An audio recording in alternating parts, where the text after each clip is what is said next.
Ready to make a real impact every day?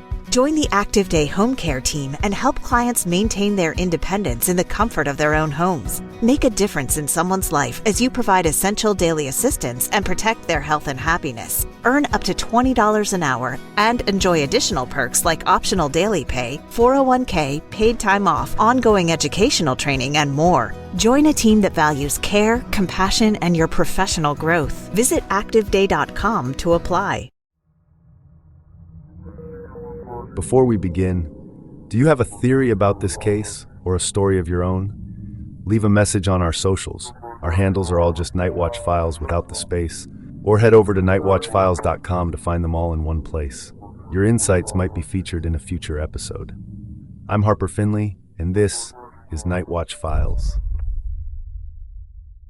A quick thank you to our newest Patreon supporters, Kevin Bemas, Gina, and Madison Watt. We're glad to have you with us. Join them for just $3 a month to get ad-free episodes a day early. Friday, July 6th, 2012. It began like any ordinary summer morning in Star City, West Virginia. Dave and Mary Neese were going about their day, unaware that by nightfall, everything they thought they knew about their world, about their daughter, would begin to fall apart. From that day on, life would be split into two distinct halves, before and after. The night before, their daughter Skylar had worked her regular evening shift at Wendy's. She clocked out at 10, came home like she always did, and slipped into her routine. She dropped her uniform off for Mary to wash. She told her father goodnight. "Love you, Daddy," she said, as he drifted to sleep on the couch. Then she went into her room, locked the door. That was that. Skylar was 15, but she carried herself like someone much older, responsible, self-sufficient. She didn't get into trouble. She didn't cause worry. The next afternoon, Dave walked down the hallway and knocked on her door. He needed her to give him a ride back to work. Skylar never missed a chance to get behind the wheel. But this time, there was no answer. He called her name, knocked louder, still nothing. Maybe she'd stepped out, maybe she'd gone shopping with a friend. That was his first thought. But then something gave him pause. The door had been locked. From the inside, he went to the hallway closet, pulled out a wire coat hanger, and jimmied the old lock, something every tenant in the building had learned to do over time. Within seconds, the door gave way. The bed was made. Her phone charger was still plugged in. The room was quiet. Too quiet. Skylar wasn't there. No note. No sign of a struggle. Just a sealed bedroom and a creeping sense that whatever had happened, it hadn't been an accident. Dave stood alone in the silence, staring into the empty room. And somewhere deep in his gut, he knew something wasn't right.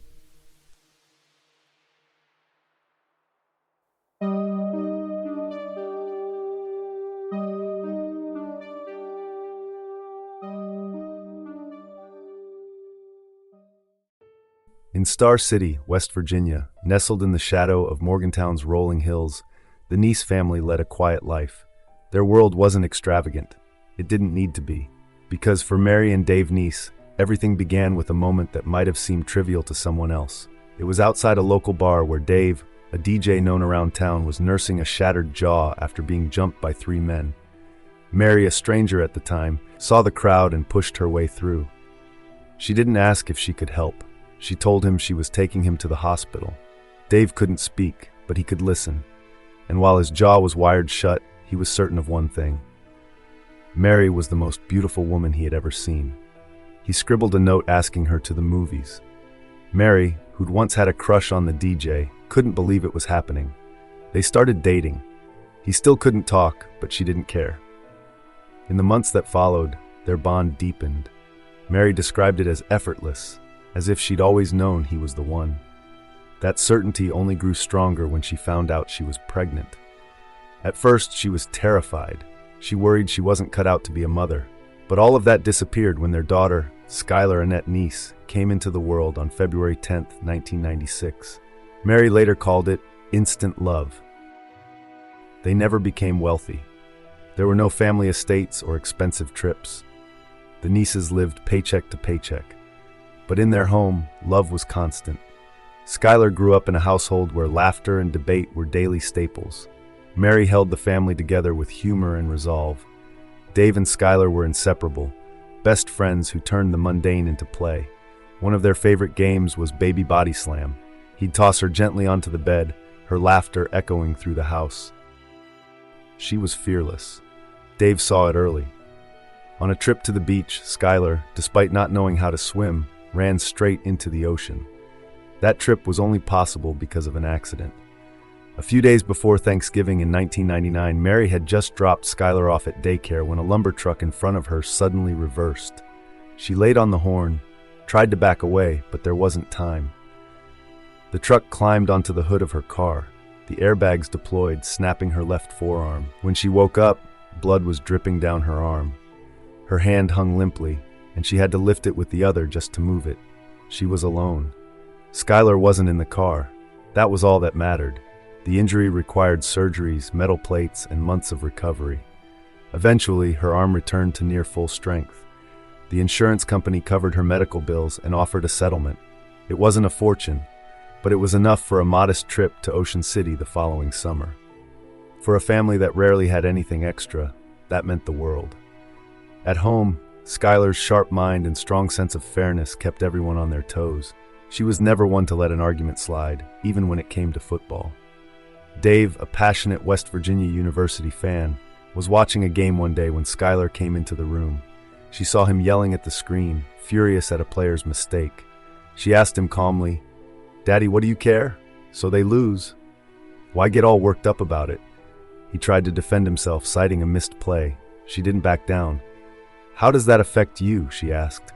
"How is your life going to change if they lose, or if they win, for that matter?" Dave didn't have an answer. He brushed her off, told her to go upstairs, but the question stuck. Something about the way she framed it unsettled him. Slowly, he started watching the games differently, more detached, less angry. That was Skylar. She didn't just speak her mind, she made you think. Sometimes it stung, but often it changed you.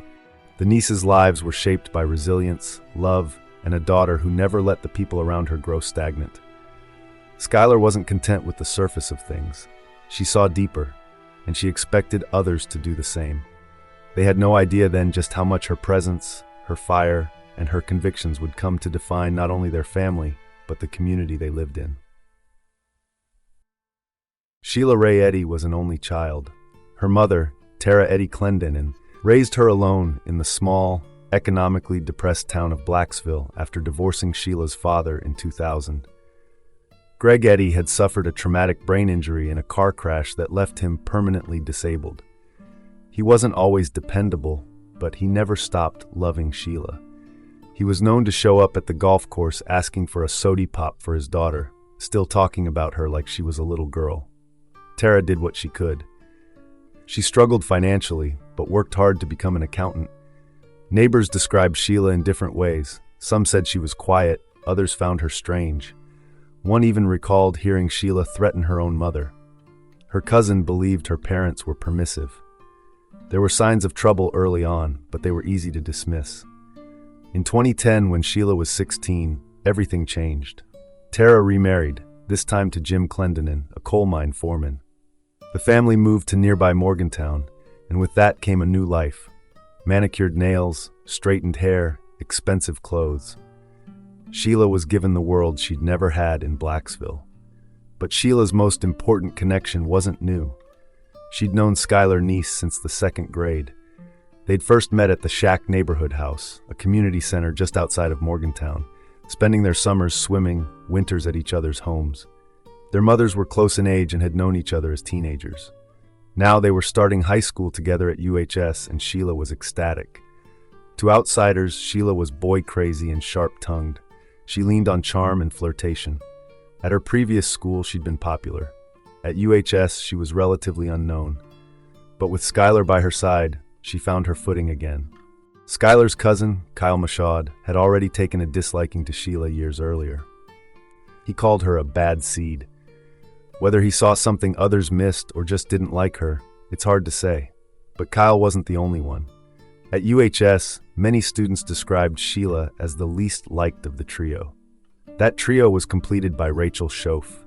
Rachel came from different circumstances. Her childhood had been more stable, at least financially. She was the daughter of Rusty and Patricia Schoaf. Rusty ran an upscale men's clothing store in Morgantown until it folded. He had a son from a previous marriage and had been widowed before marrying Patricia. Rachel was 4 when her parents divorced. From then on, she was raised primarily by her mother. Patricia was a single mom working in communications, known for helping other young mothers in the community. They were never wealthy, but Rachel grew up in comfort.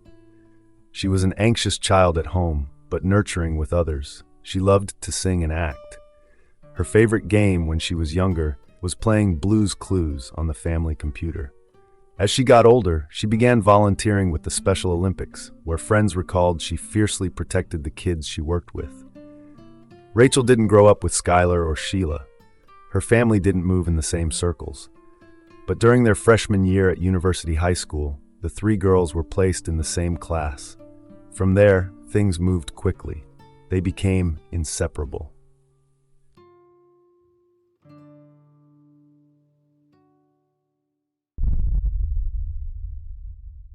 Quick break. Ads keep the show running, but if you want to skip them, the ad-free version's on Patreon for just $3 a month. Links in the show notes. And we're back. Thanks for sticking through that. Let's get back to it. By the time Skylar Neese was 15, her world revolved around 2 people, Sheila Eddy and Rachel Schoaf. To those looking in from the outside, the friendship between the 3 seemed unremarkable, typical even. They were inseparable. They laughed loudly, whispered behind textbooks, posted selfies with song lyrics as captions. They were almost always seen as a unit. But under that polished surface, things were more complicated. Skylar and Sheila's history stretched back nearly a decade.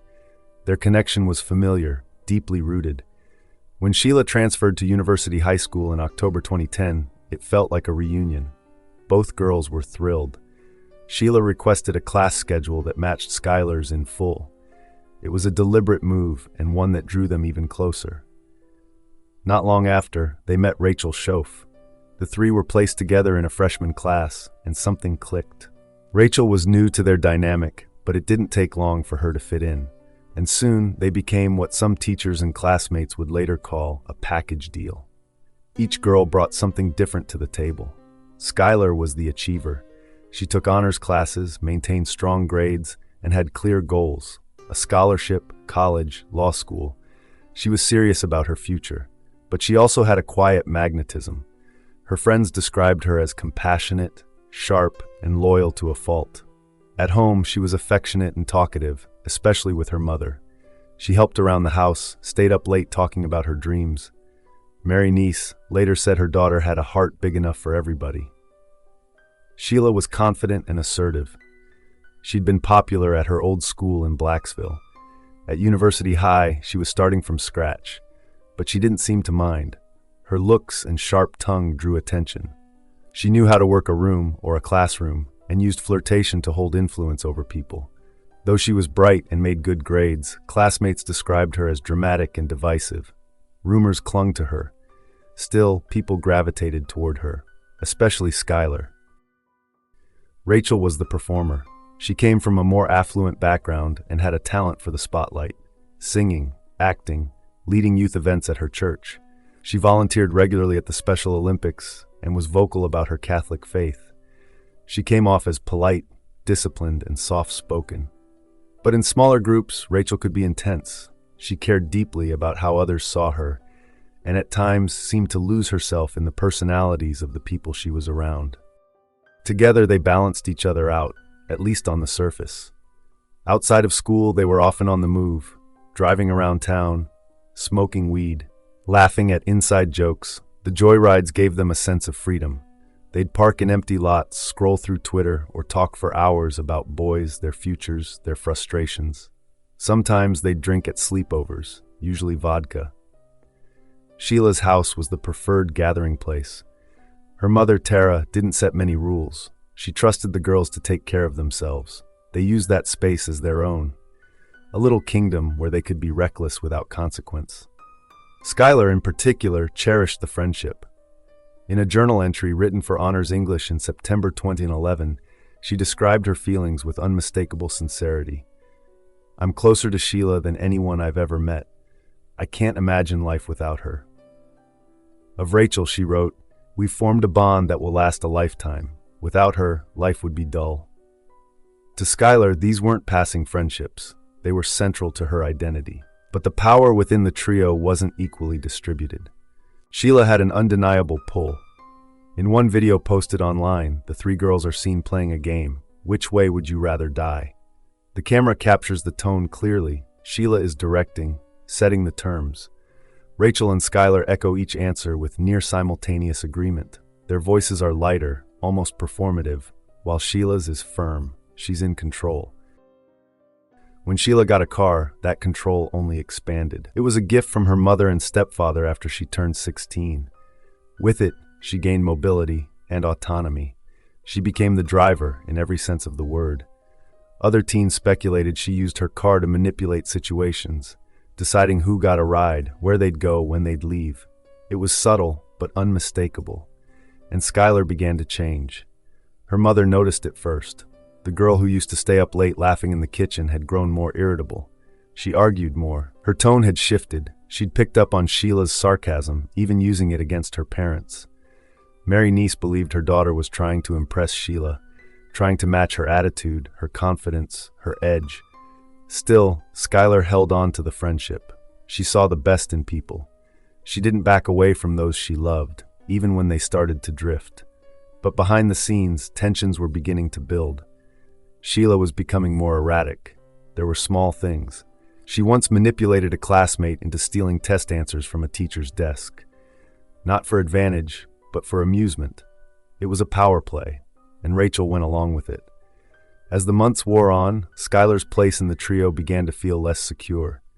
And while she may have sensed the shift, she didn't know how deep it went or what it would eventually lead to. For now, the three girls remained close, laughing, posting, sharing every corner of their lives online and in person. But the tone was starting to shift, and Skylar, unknowingly, was moving closer to a breaking point. It was a warm spring night in Cheat Lake, West Virginia, the kind of evening that lures teenagers out of their homes and into the illusion of freedom. No destination, no plan, just the pull of the open road and the thrill of doing something they weren't supposed to. Skylar Neese had orchestrated the outing. She called it joyriding, driving around, music turned up, windows down, tweeting from the back seat, passing a joint between laughs. She and Sheila Eddy had done it many times before. Their parents didn't know. There was just one problem. Neither of them could drive at that moment. Skylar reached out to a 19-year-old acquaintance named Floyd Pancoast. She convinced him to give them a ride. Floyd brought along an 18-year-old friend, Brian Motes, who ended up behind the wheel. Once they had the car, they picked up Sheila and Rachel Schoaf. Sheila lived just a few minutes from Skylar's apartment. By the time they pulled away, there were 5 of them in the car. As they cruised downhill through Star City, they weren't thinking about the curfew. But Officer Mike Teets was on patrol, and he noticed the vehicle moving too quickly. He pulled them over. Star City enforced a strict curfew, 10 p.m., for anyone under the age of 18. When Officer Teets checked IDs, he immediately knew what he was dealing with. The 2 young men, Pancoast and Motes, were released. They were legal adults. The girls were not. Officer Teets drove Sheila, Rachel, and Skylar to the Star City police station. From there, he began making calls. Rachel and Sheila were prepared. They hadn't given their mothers numbers. Rachel claimed her mother might become violent. Sheila thought her father would be more lenient, so Officer Teets called the fathers instead.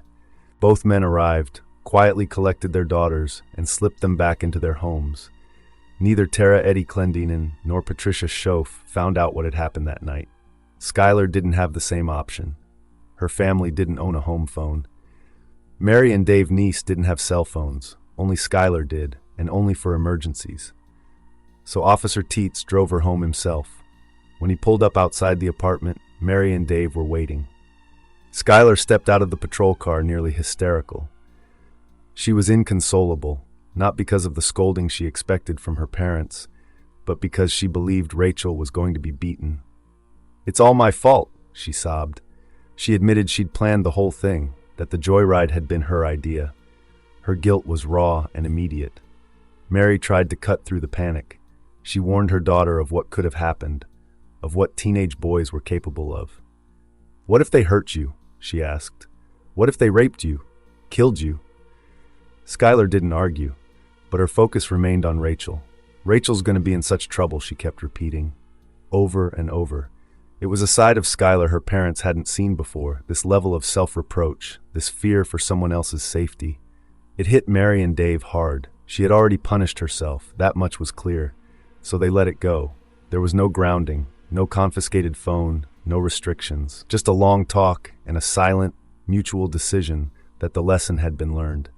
The Neeses believed Skylar had internalized the risk, that she'd come through this shaken but smarter. What they didn't know, what no one knew, was that this night, this one moment of rule-breaking, would later stand out as a kind of turning point. Not because it saved Skylar from punishment, but because it offered a rare, unfiltered glimpse into how deeply she cared. How instinctively she blamed herself, and how much power these friendships held over her.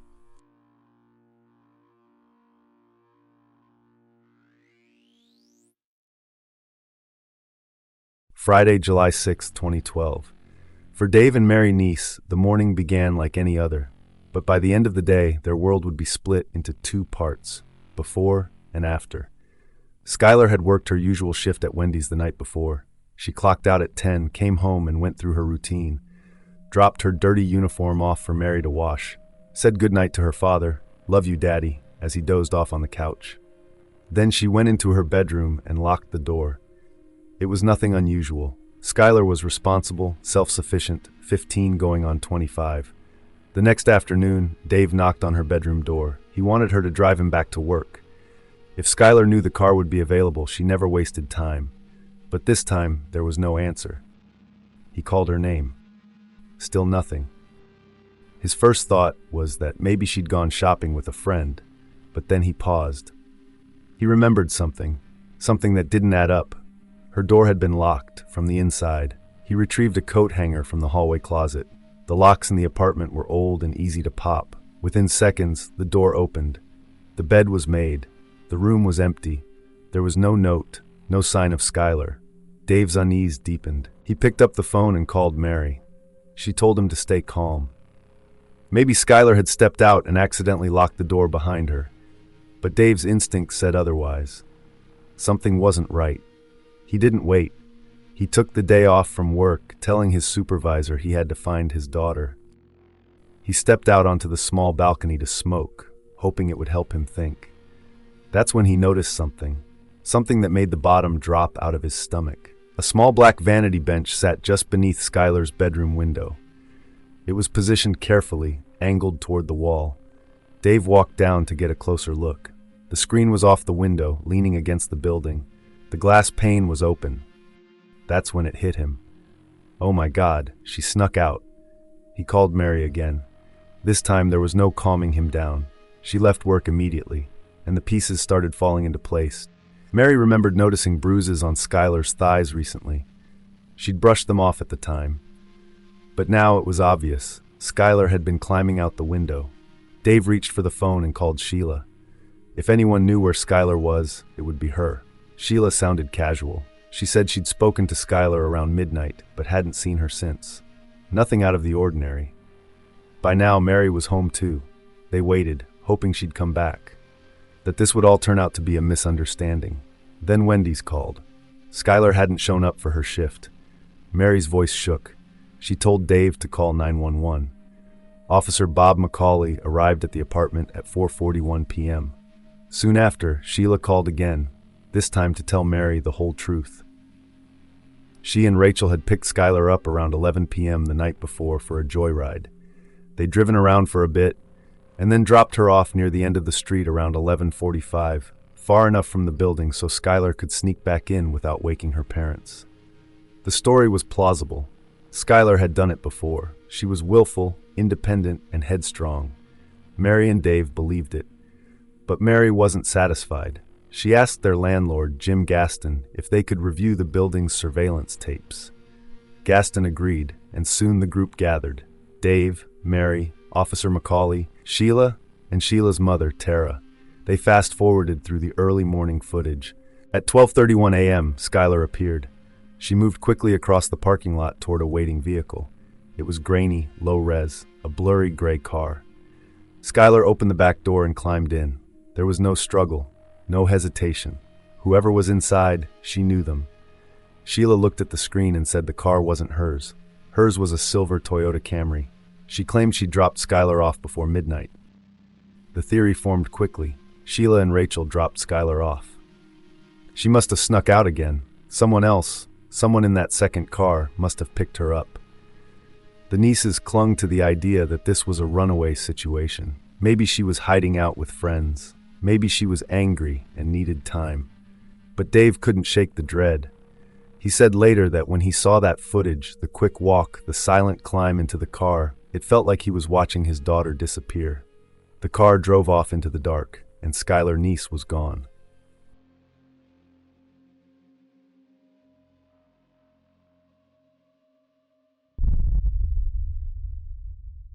Quick break. Ads keep the show running, but if you want to skip them, the ad-free version's on Patreon for just $3 a month. Links in the show notes.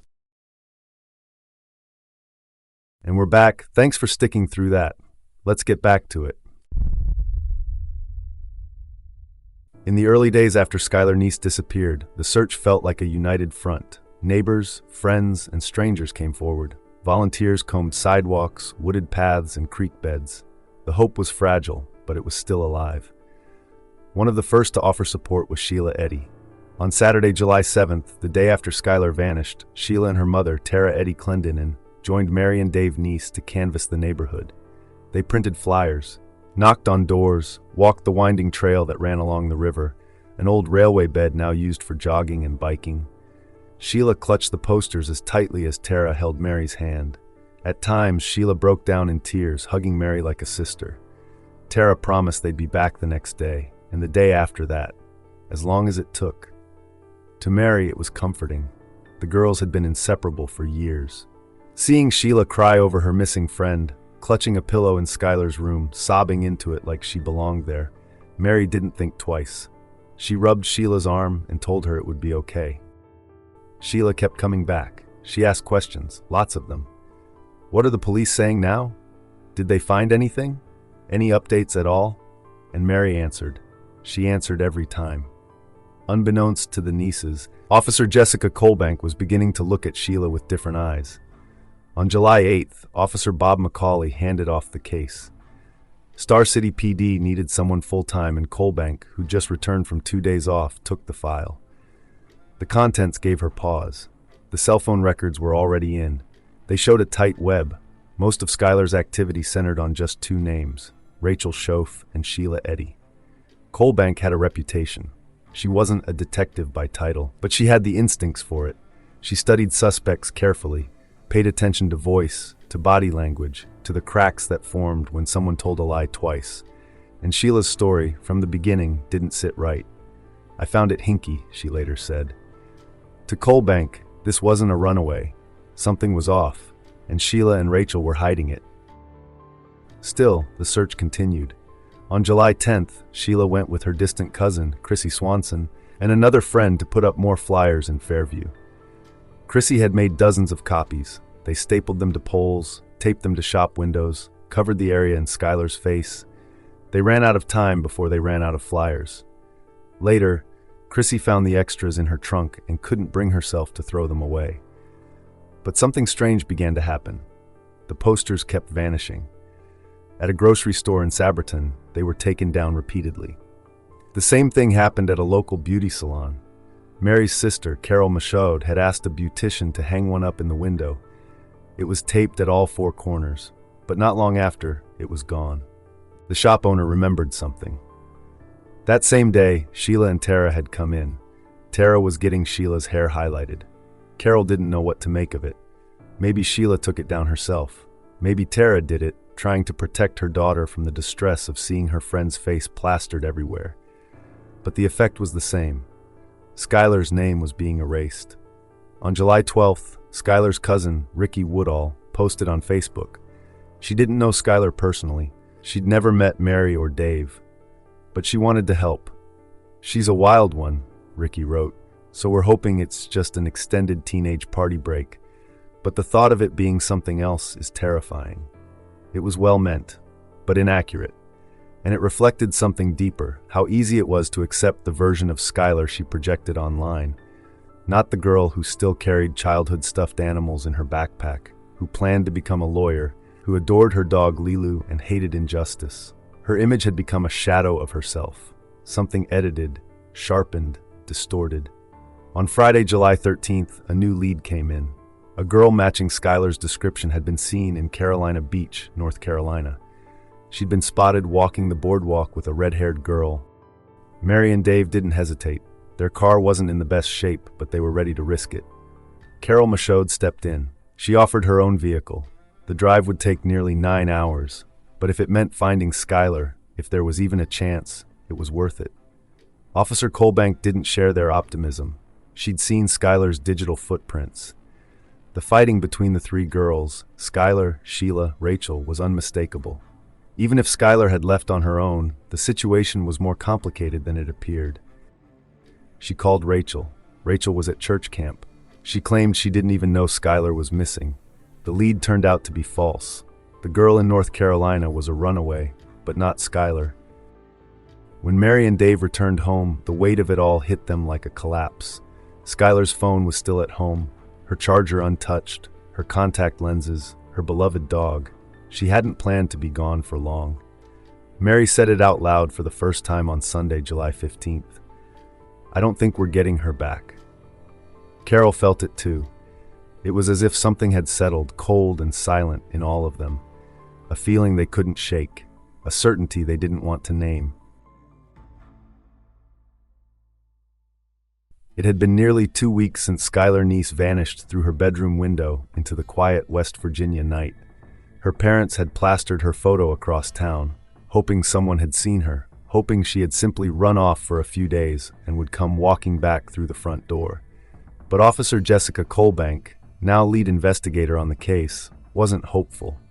She didn't believe the neat, rehearsed version of events being handed to her. And she especially didn't believe Sheila Eddy.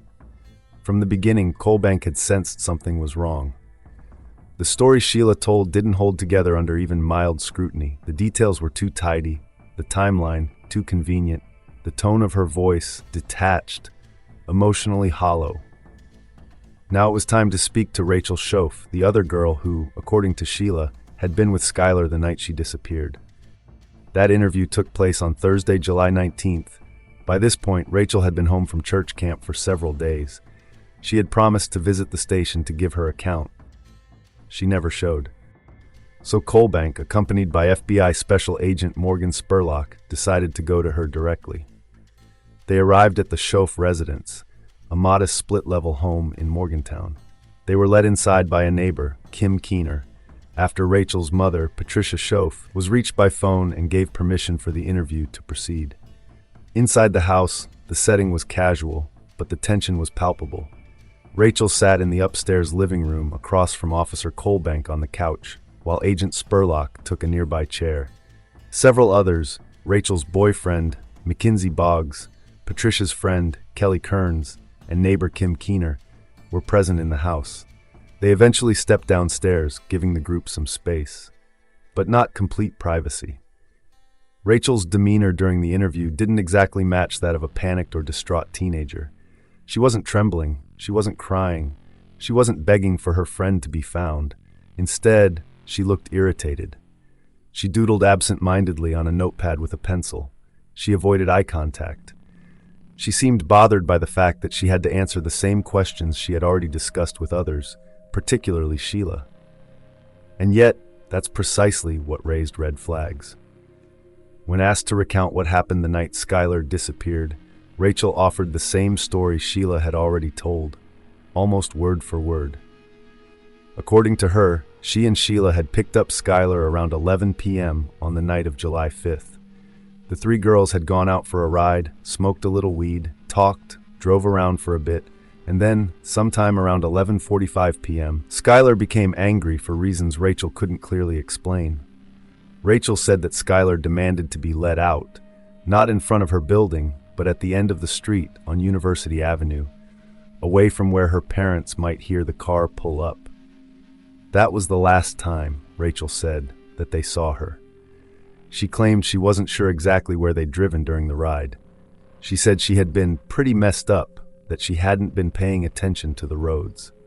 She recalled maybe being on Pattison Drive, but emphasized they stuck to side streets to avoid police.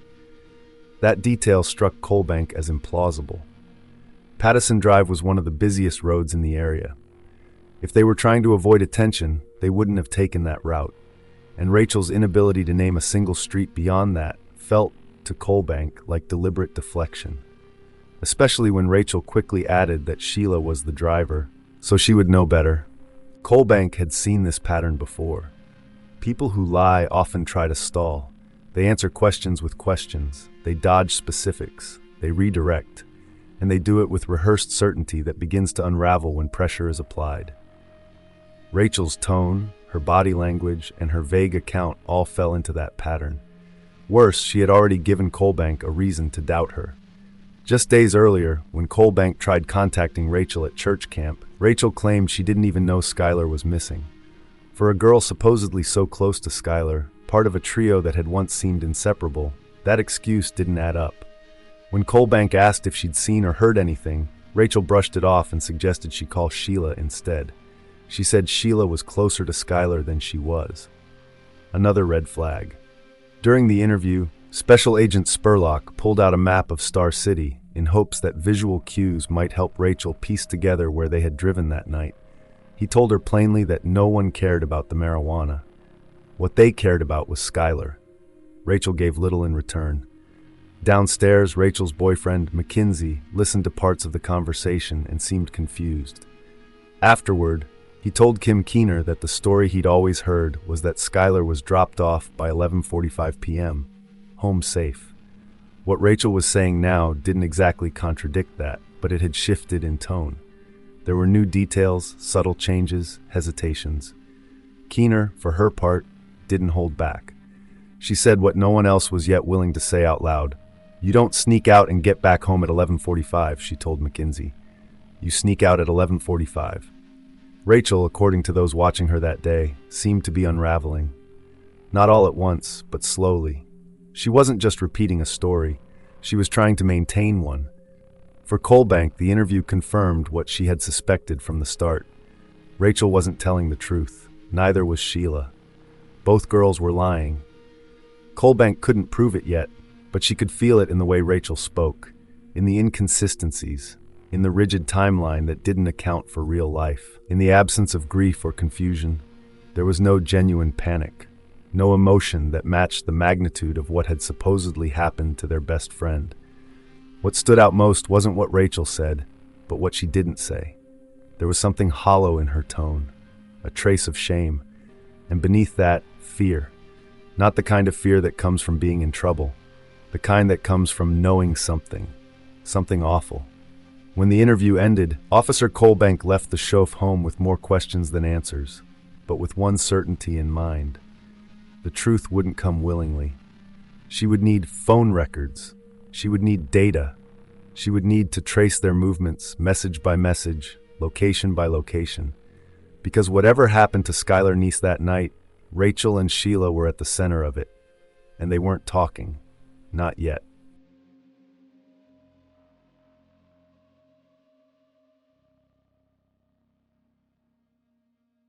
By late summer 2012, the search for Skylar Neese had stretched into its second month. The flyers were still up around Morgantown, some torn, some faded, many quietly removed. Her parents hadn't given up, but they were growing more exhausted by the day. Leads trickled in, few with any substance. Rumors churned through school hallways and social media feeds. Officer Jessica Colbank remained convinced that Sheila and Rachel weren't telling the truth. But she wasn't the only one watching closely anymore. On July 16, 2012, the investigation into Skylar's disappearance took on a new layer when Corporal Ronnie Gaskins and Senior Trooper Chris Berry from the West Virginia State Police became involved. At first, they weren't even focused on Skylar's case. Trooper Berry had been transferred to Morgantown to investigate a string of bank robberies, not missing persons. But the second robbery of the Huntington National Bank in Blacksville that day brought them into a larger network of local criminal activity and unexpectedly into Skylar's orbit. Gaskins, the more senior of the two, began to wonder if the two cases were connected. It sounded far-fetched at first, but in law enforcement, coincidences are always worth testing. What if, he asked Barry, Skylar had found out something she shouldn't have? What if she had seen something, knew something about the robberies? And what if someone had silenced her to keep it hidden?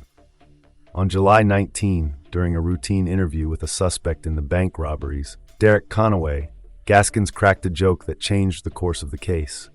He asked casually whether Derek had been trying to hide a dead body. The reaction that followed was anything but casual. Derek froze. His eyes widened. His pulse quickened. He became visibly shaken. It wasn't just nerves, Gaskins noted. It was panic, enough to raise suspicions that something larger might be going on. Back at his residence, the troopers recovered a revolver that closely resembled the one used in the robberies. Derek was clearly still on the hook for those crimes, but to Gaskins and Barry, it was now impossible to rule out some connection to Skylar. That shift in perspective brought them into Skylar's case in earnest. By August 27th, they began working more directly with the Neeses. Gaskins and Barry visited Mary and Dave Neese at home, hoping to piece together what the girls closest to Skylar were either unable or unwilling to tell. They were shown Skylar's diary, a collection of handwritten thoughts, hopes, worries, and frustrations. Trooper Barry later said that reading it made Skylar come alive in his mind. She stopped being just a photo on a missing person flyer. She became a person, a daughter, a friend, a girl with dreams. He became personally invested from that moment forward. It was while reviewing the case materials alongside Officer Colbank and FBI Special Agent Morgan Spurlock that they finally uncovered something concrete. They went back to the surveillance footage from Skylar's apartment complex. Shayla and Rachel had both claimed that they picked Skylar up around 11 p.m. on July 5th and dropped her off again around 11:45 p.m. It was the same story, repeated verbatim in both of their interviews. But the camera didn't agree. On the tape, time-stamped 12:31 a.m. on July 6, Skylar could be seen leaving her bedroom window.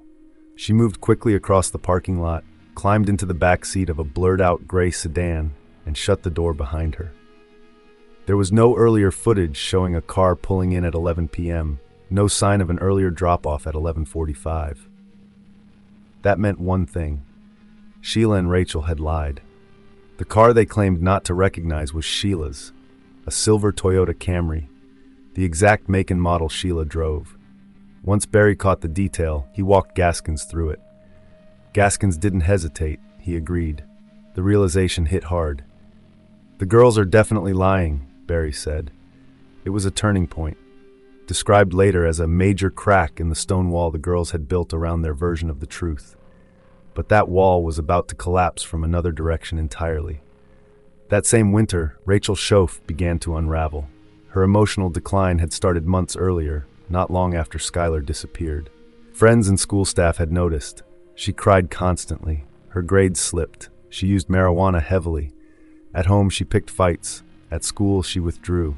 It became harder to pretend she was just getting on with her life.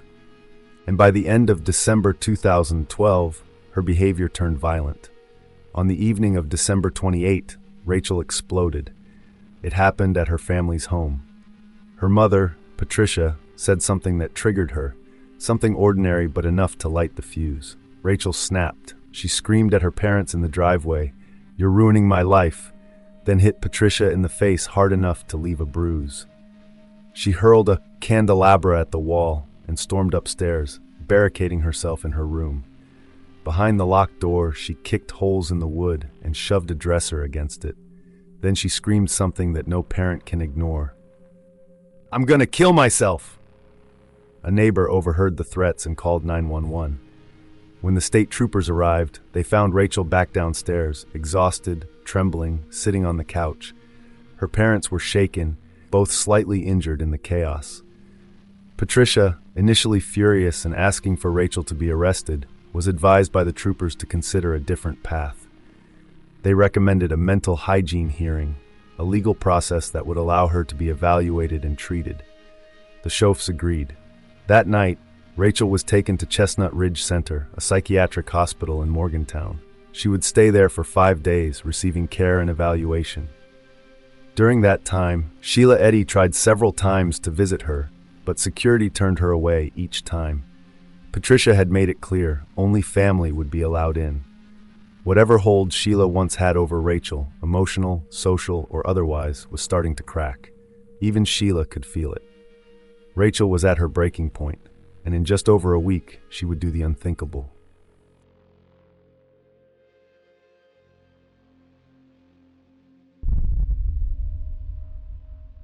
Quick break. Ads keep the show running, but if you want to skip them, the ad-free version's on Patreon for just $3 a month. Links in the show notes.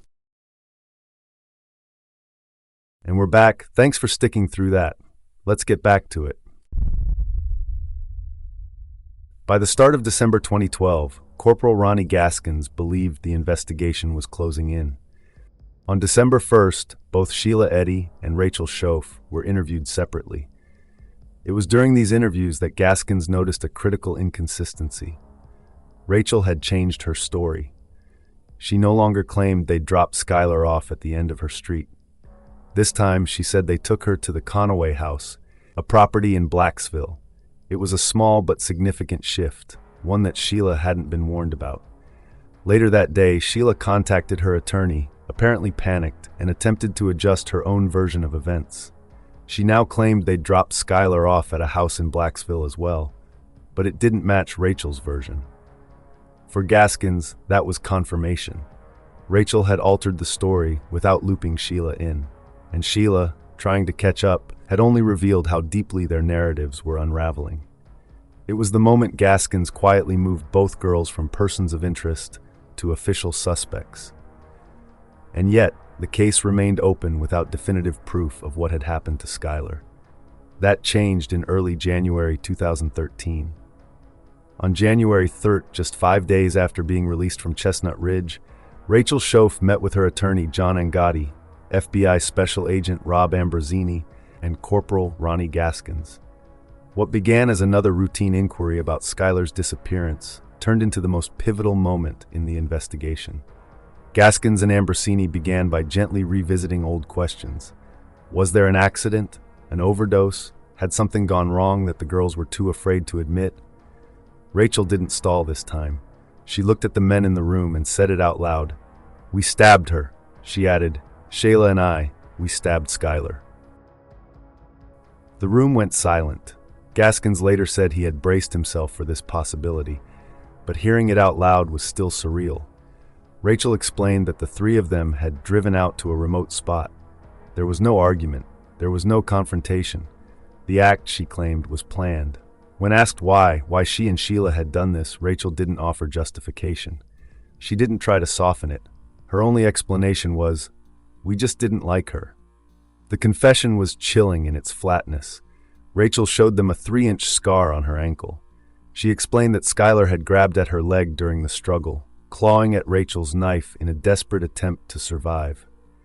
The scar was a small but crucial detail, corroboration, and it marked the turning point in the case.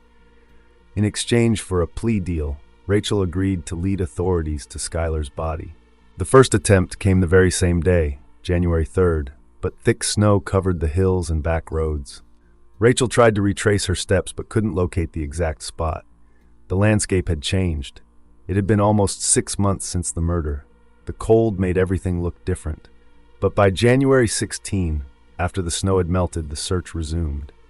Gaskins and an FBI cadaver dog team arrived at the GPS coordinates Rachel had provided. They began walking along a gravel road off a desolate stretch about 20 miles from Skylar's home. The cadaver dog, trained to detect human remains beneath the surface, alerted within minutes. Under a mound of rocks, tree branches, and tangled brush, investigators found the remains of a body.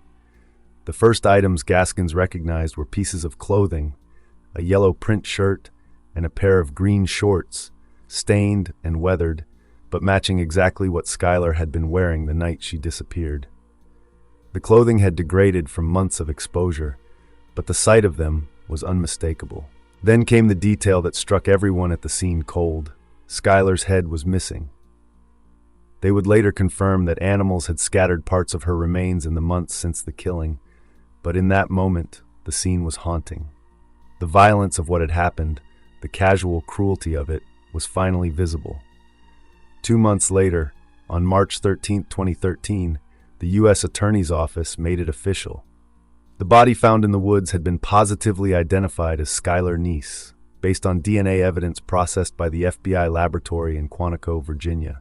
And even then, there was more. On March 29, Gaskins returned to the crime scene with First Sergeant Chad Tierney. They scanned the area again, hoping to find what was still missing. Within minutes, Gaskins spotted something pale catching the light. It was Skylar's skull, lying just feet from where the rest of her remains had been discovered. It hadn't been buried. It had simply been missed. Gaskins would later say that finding it was strangely easy, and that fact disturbed him more than he could explain. The full truth was finally surfacing. Rachel had confessed. Skylar's body had been found. The forensic evidence aligned. But one question still lingered, and it would follow the case long after the legal process played out. Why? At first, they were nearly inseparable. Skylar Neese, Sheila Eddy, and Rachel Schoaf had formed what seemed like a tight-knit trio. A typical teenage friendship, marked by inside jokes, shared secrets, and constant texting. But over time, what began as closeness turned into conflict. As the school year progressed, their dynamic shifted. According to those who knew them, the friendship began to unravel under the weight of tension, jealousy, and hostility. What had once been a bond now bred mistrust and isolation. Early signs of the fracture began appearing by late summer of 2011. Skylar and Sheila in particular had started arguing regularly, with many of these disputes spilling over into public view on social media. The fights were often cryptic to outsiders, but deeply personal to the girls involved. Friends noticed a marked increase in emotional instability, crying spells, impulsive behavior, and self-harm. Marijuana use also intensified during this period, and the girls were reprimanded on more than one occasion by school officials. A particularly troubling moment occurred during a sleepover in August 2011, held at Rachel's home. All 3 girls had been drinking vodka. At some point that night, while Skylar was still in the room, Sheila and Rachel engaged in sexual activity. According to later accounts, Skylar was trapped, unable to leave the bedroom, and the situation quickly escalated into a loud, volatile argument. The noise was so disruptive that Rachel's mother had to intervene. In the aftermath, Skylar wrote about what she had witnessed in her diary. She expressed discomfort, particularly about Sheila's shifting attention toward Rachel. For Skylar, it was yet another indication that she was being left out, sidelined in a friendship that had once made her feel important. Over the following months, the sense of exclusion deepened. Skylar began describing herself as a third wheel. Friends like Amaret Hughes noticed that Skylar seemed more withdrawn, frequently expressing frustration about being ignored or mocked. Rachel and Sheila, at times, would wear matching outfits. They shared their own inside jokes. Skylar's temper grew shorter. Her tweets became more aggressive. One read, "Yet another reason to fucking hate you. You're really starting to push it. # I dare you to give me one more." Friends like Daniel Hovater would later recall hearing really nasty fights between Sheila and Skylar, with Rachel often caught in the middle, rarely intervening. By the fall of sophomore year, the tension wasn't just social, it was drifting into something more disturbing. During one of their biology classes, Sheila casually turned to a classmate and asked, "Hey, do you know how to dispose of a body?"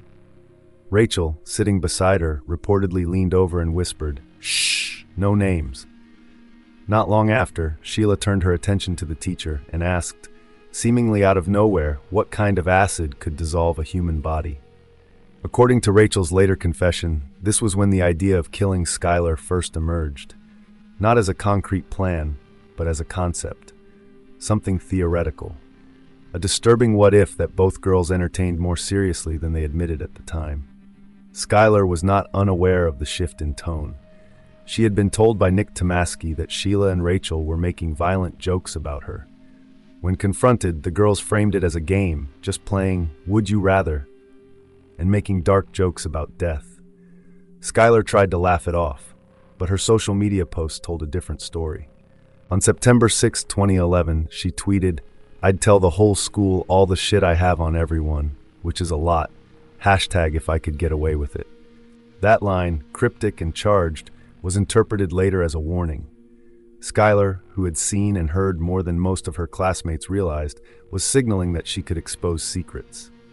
Those who knew her believe this tweet was directed specifically at Sheila and Rachel, particularly regarding the incident at the sleepover and the growing sexual tension between the two. By spring of 2012, the idea of murder no longer seemed like a joke, at least not to Rachel. She confided in classmate Wendy Evans that she couldn't stand Skylar and believed Skylar would blackmail us and tell all our secrets if we stopped being friends with her. At the end of the conversation, Rachel said quietly, "At this point, I wouldn't mind if she died." The final shift occurred in June 2012 during a family beach vacation. Skylar had joined Sheila's family for their annual trip, and by all accounts, the tension between the girls reached a breaking point during those few days. The exact nature of the conflict has never been confirmed, though it's been speculated that a sexual advance was made and rejected, triggering the fallout. What is known is that when they returned to Morgantown, Sheila told Rachel flatly, "Skylar has to die.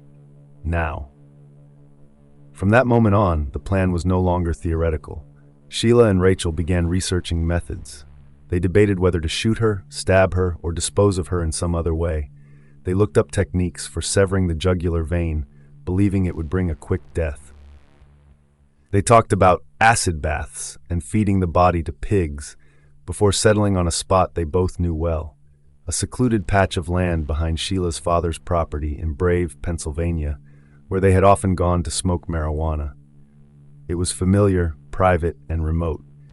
They chose knives because neither girl knew how to use a gun. Rachel stole a shovel from her father's house and placed it in the trunk of the car. Sheila brought 2 kitchen knives, hiding them under her hoodie. They packed a makeshift cleanup kit, bleach, handy wipes, paper towels, and clean clothes, in case something went wrong. By the end of June, the plan was fully in motion. The arguments, the resentment, the sense of betrayal, it had all curdled into something irreversible. All that remained was for them to choose a night, and for Skylar to say yes.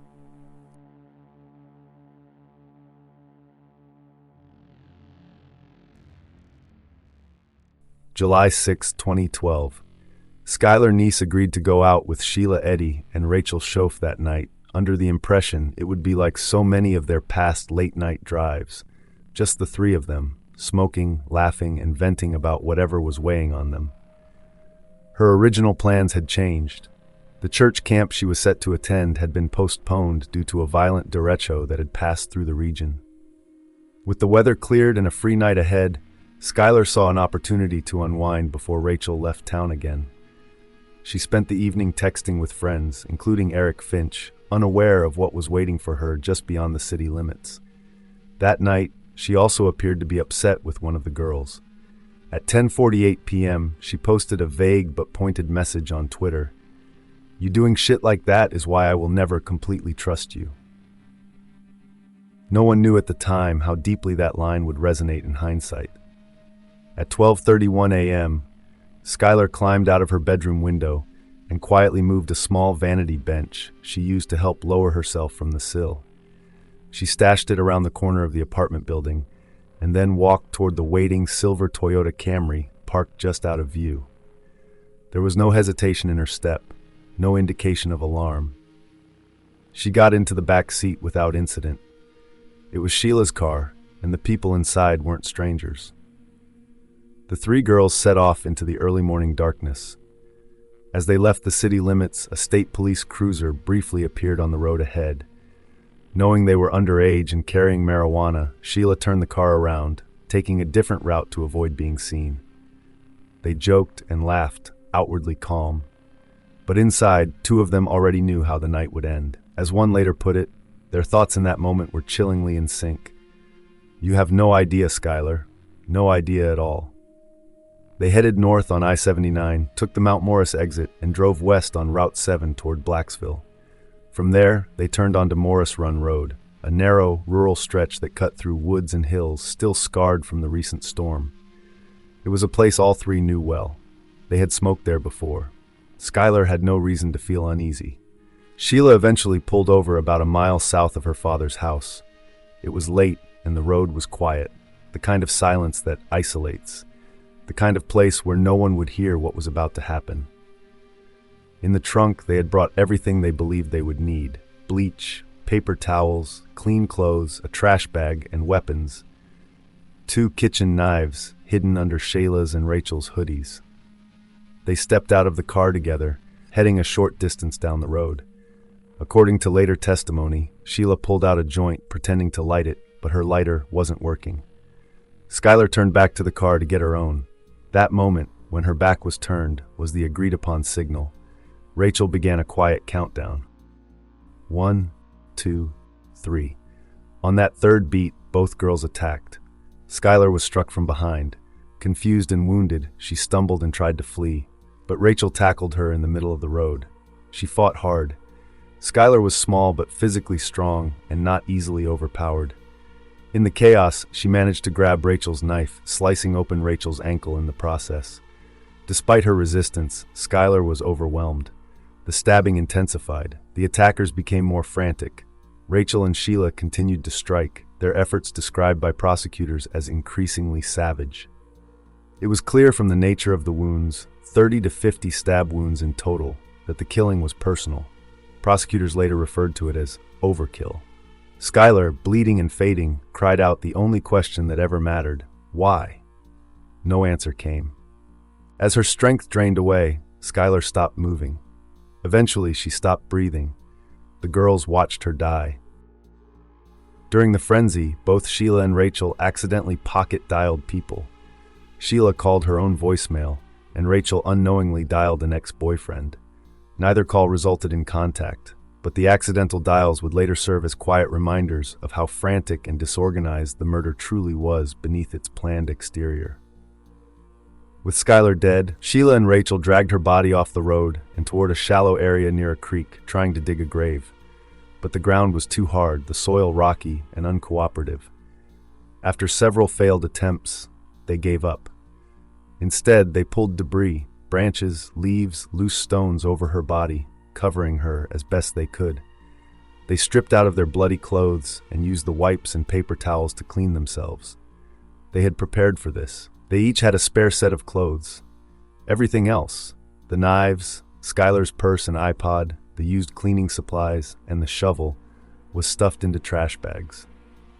According to Rachel's later account, Sheila took care of the disposal. She claimed not to know where anything ended up.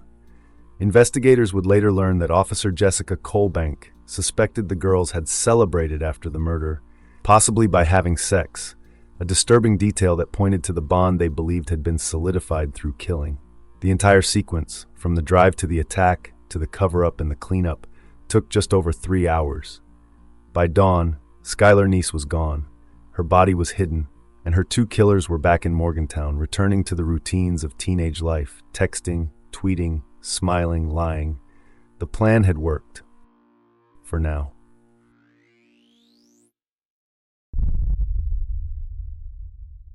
Quick break.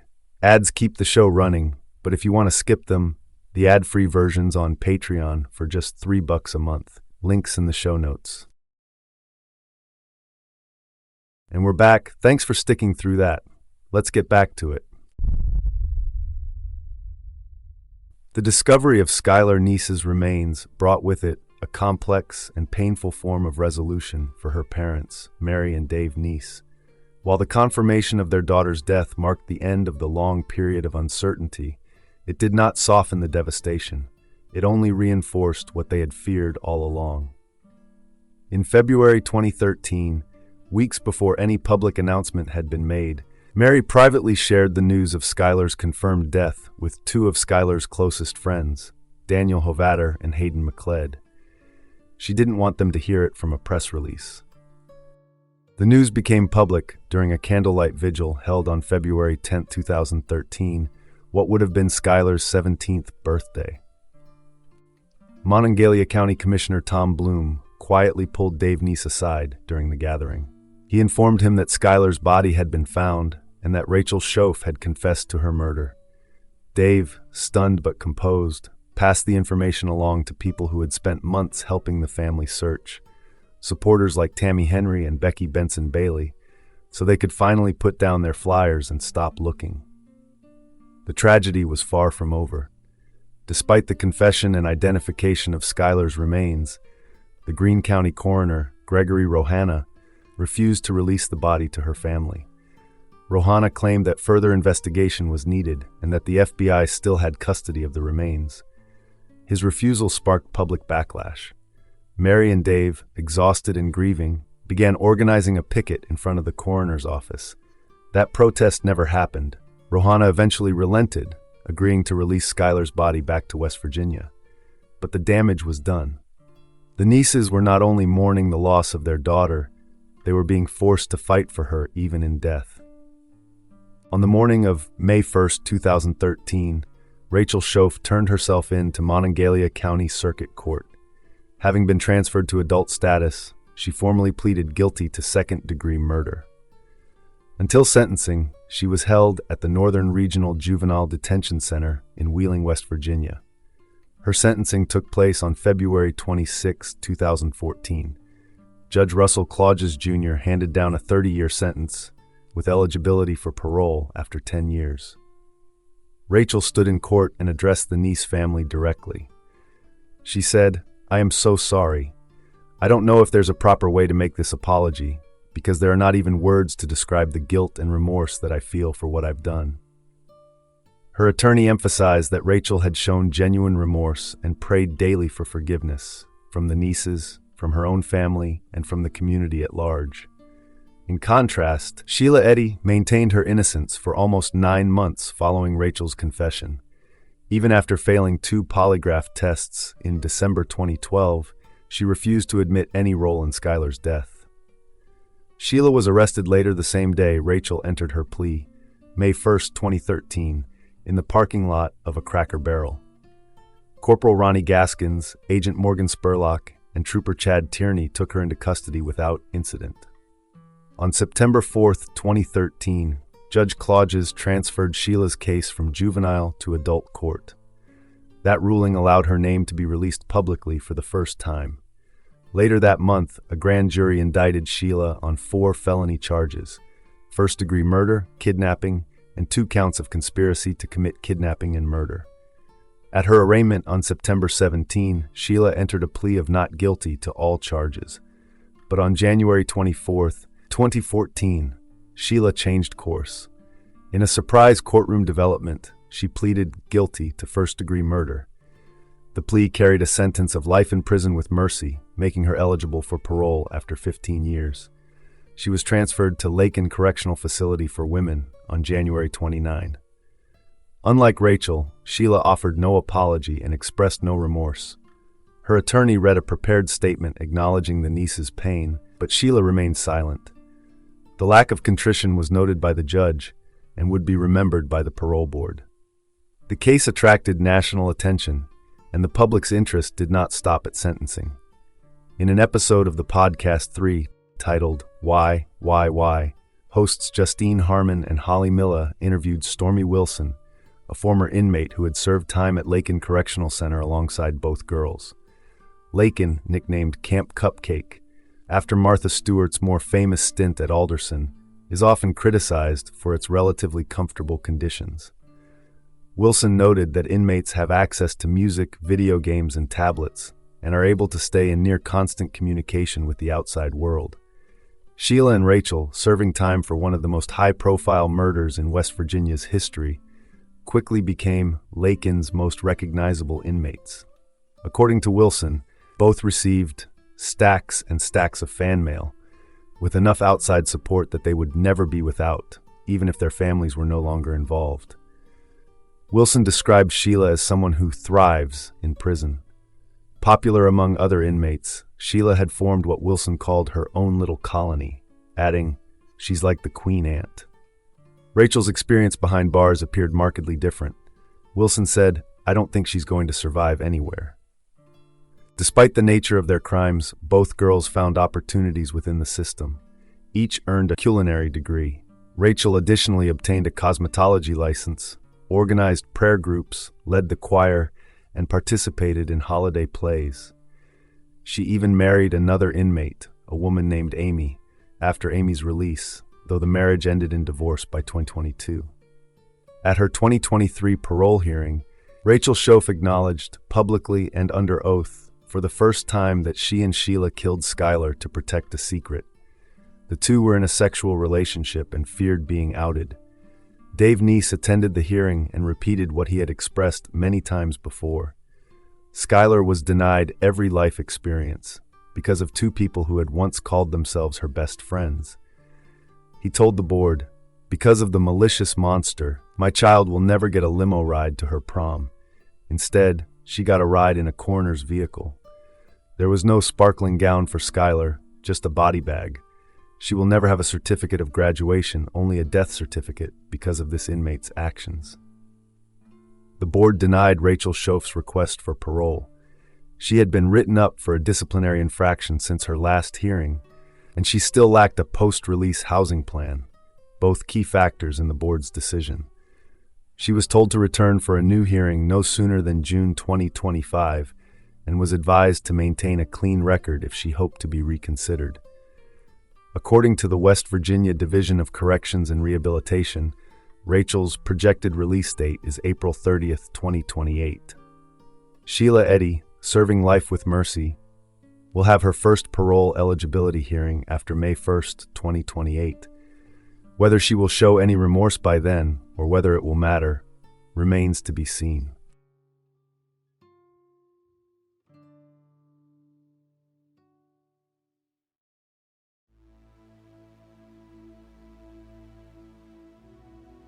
For Mary and Dave Neese, life fractured permanently. The day Skylar disappeared marked the end of the future they had imagined with their daughter. On July 3rd, 2013, almost exactly 1 year after Skylar went missing, Mary, Dave, and Skylar's Aunt Carol were brought to the Morgantown State Police Detachment. Skylar's remains were returned to them in a sealed bag. Officers recommended they not open it. They sat with it quietly, talking to Skylar, telling her they loved her, that her friends missed her. Dave kissed both ends of the bag and tried to make her smile, the way he always had. Well, hell, I can't tell which end is which. The betrayal they felt was total. Their daughter's killers weren't strangers. They were girls who had slept over, shared meals, called themselves friends. The trust that had once existed between families, between young people, was gone. And while some of the community mourned with them, others turned on them, spreading rumors, accusing them online of hiding information or being involved. The pain, already unbearable, was made worse by the cruelty of strangers. The family chose cremation. Skylar's ashes were placed in an urn with her last school portrait. A memorial was held on July 20th, 2013. Over 1,000 people came. Many wore purple, Skylar's favorite color. At the end of the service, Dave Neese spoke the last words his daughter would ever hear from him. "No one can ever hurt you again, baby." In the years since, Mary and Dave have remained quiet but persistent. Their work helped pass Skylar's Law, legislation that changed how authorities respond when a child disappears in West Virginia. It's since been used as a reference by lawmakers in other states. The shock didn't stop with the Neese family. Friends like Daniel Hoveder, Hayden McLeod, and Shania Ammons were devastated. Many had sensed that something was wrong, but the truth, that Sheila and Rachel had planned Skylar's murder, carried it out together, and then lied to everyone for months, left them reeling. At University High School, administrators issued a directive that students were not to discuss the case on campus. Some felt that policy helped maintain order. Others believed it suppressed the very conversations that could have led to the truth sooner. The silence for many became another wound. Those closest to the investigation, Officer Jessica Colbank, Corporal Ronnie Gaskins, Trooper Chris Berry, and FBI Agent Rob Ambrosini, worked for months without knowing if the case would ever break. Each felt a personal connection to Skylar. Each carried something of the case with them after it was over. Colbank, in particular, remained angry at how quickly people had dismissed the possibility that two teenage girls could commit such a crime. People didn't want to believe it, she said. They thought pretty girls couldn't be capable of something so brutal. FBI profiler Ken Lanning described it as a convergence of factors that adults struggle to make sense of: emotional immaturity, impulsivity, cruelty. Some investigators believed it was a thrill kill. Others believed it was fear turned homicidal. There's no way to measure how much was lost on the night of July 6, 2012. The girl who fought for her life in the middle of a dark Pennsylvania road was kind, loyal, smart, and quick to laugh. She was 16. Her murder did not happen in an alleyway or at the hands of a stranger. It happened in the back seat of a car driven by her best friend. Skylar's story is remembered today not only for the brutality of what happened, but for how it unfolded, quietly, deceptively, and so close to home. Her death left behind more than sorrow. It changed how law enforcement approaches missing teens. It forced a reevaluation of the idea that danger comes from strangers. And it reminded many that the face of evil doesn't always look like a threat. Skylar Neese was born on February 10, 1996. She died on July 6, 2012. The exact time of death was never determined, but the pain left behind continues to mark every hour since. The people who loved her still remember, still fight, still grieve, and always will.